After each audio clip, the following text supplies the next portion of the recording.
So this week we are going to be booktubers and make book vlogs. Brenna has named them blocks, which I thought was really fun. So what I'm going to be doing is a tag challenge thing that I've seen on different booktubers channels where you spell out your name with book titles. Laura challenged me to do my first and middle name, so I'll be doing 12 books in all since my first and middle name each have 6 letters in them. So yeah, let's get started. So my name is Andrea, for those of you who don't know. So for A, I have Angel in the Square by Gloria Whalen. I read this book a long time ago. I was probably 10, 11, and I absolutely loved it. This one is about a young girl whose mom is a lady-in-waiting to Tsarina during the Russian Revolution. I should probably reread it because I haven't in a long time. The next letter is N, and for that I have Nobody's Princess, which is another book that I read when I was like 11 or 12. Another historical fiction. This, I do own it. It's an old library book though, so it looks like a library book. Bought it for 50 cents. It's about Helen of Sparta, and the cover is gorgeous. For D, I have Distant Waves, which is another book that I read a long time ago. I think I first read it when I was 10, and I have reread it so many times that it is completely falling apart. It is about the Titanic, and it is absolutely amazing. It's about these 5 sisters. Their mom is a medium, which is kind of... It has a bit of time travel. A lot of it is set before the Titanic, so I thought that was really cool that it had so much other aspects than just that one fateful voyage. For R, I have Requiem. It's so tiny. I bought the British covers of the Delirium trilogy because they're absolutely gorgeous and I love them so much more than the American ones, which are really strange because I don't like books with half of people's faces on them. This is the last book in the Delirium trilogy. It's amazing. For E, I have Entwined, which is falling apart because it's a very well-loved book. This is one of my absolute favorite books. It's amazing. It's a retelling of the 12 Dancing Princesses with lots of dark twists and adventure and British humor, and it's fantastic, and I'm kind of friends with the author, which is just amazing, and she is a totally awesome person. Finding books that start with A are really hard.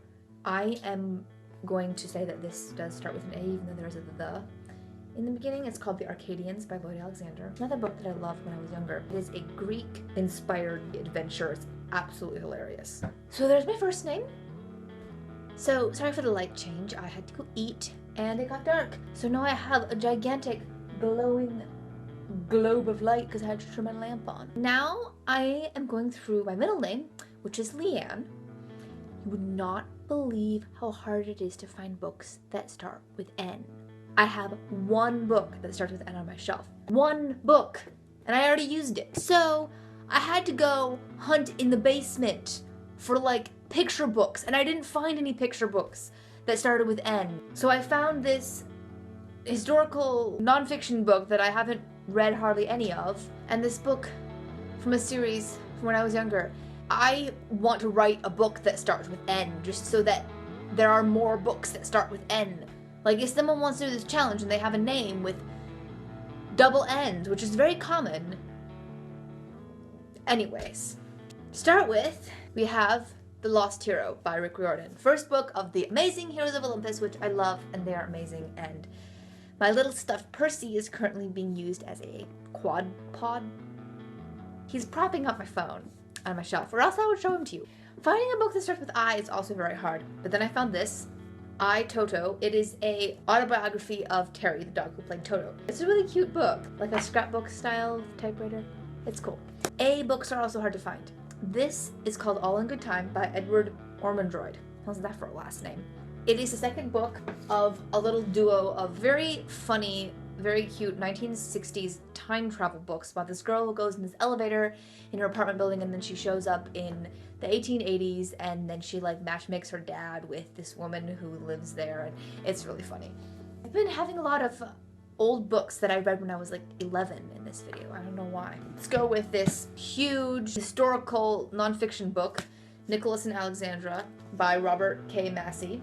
It is about the last Tsar and Tsarina of Russia and their family and all that. I've only read a little bit of it. It's a really pretty cover. For the next N, we have New Dawn on Rocky Ridge. This poor book is in pieces.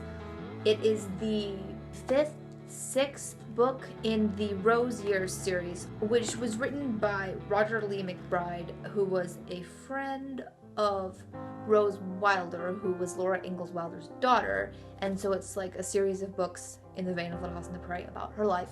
Last but not least, E, Echoes of Us. This is the third book in the Hybrid Chronicles trilogy, which is fantastic. It's about a world in the future where people have two souls in one body. One of the souls is supposed to like die out or become recessive when you're a little kid, but there are people who don't. The main characters, Eva and Addie, have kept the fact that their two souls are still alive a secret, and it's really cool. It's really beautifully written. You can meet Percy now. He's no longer being used for quad pod. This is my little Percy. All right, so that's it for today. I hope you guys enjoyed the video. Thank you for watching. Please like and subscribe to the channel if you haven't already, and go watch all the other girls' videos if you haven't already. So yeah, hope you enjoyed the video. Happy reading.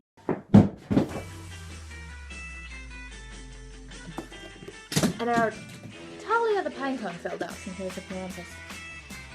Here's a Polampus. What?